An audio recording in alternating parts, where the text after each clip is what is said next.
coração.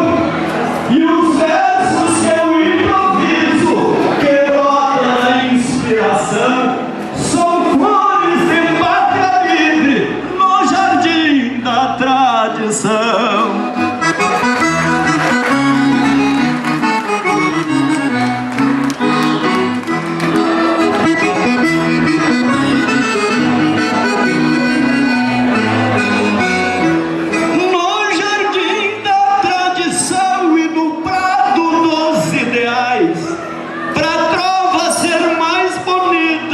E o povo aproveitar mais, troquei meus versos de buba por valores culturais.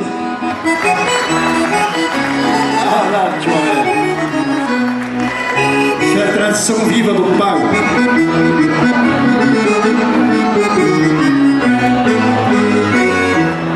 Ao amigo Juarez vai o meu verso rimado, pessoa maravilhosa que está no meu costado, poeta guapo do Rio Grande, orgulho do nosso estado.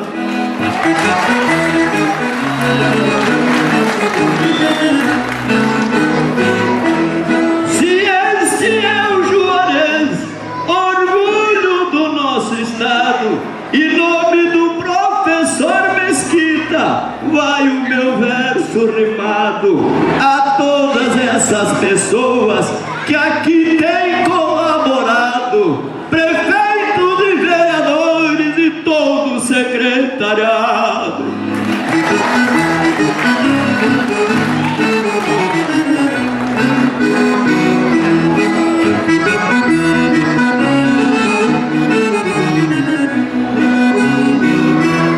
Para encerrar os meus versos, gente de tanta bondade, vou pedir o patrão do rancho do alto da eternidade derramar para vocês todos saúde, sucesso e felicidade. Obrigado. Boa, né? Me reportei aos nossos programas de rádio de muito tempo. Que bom!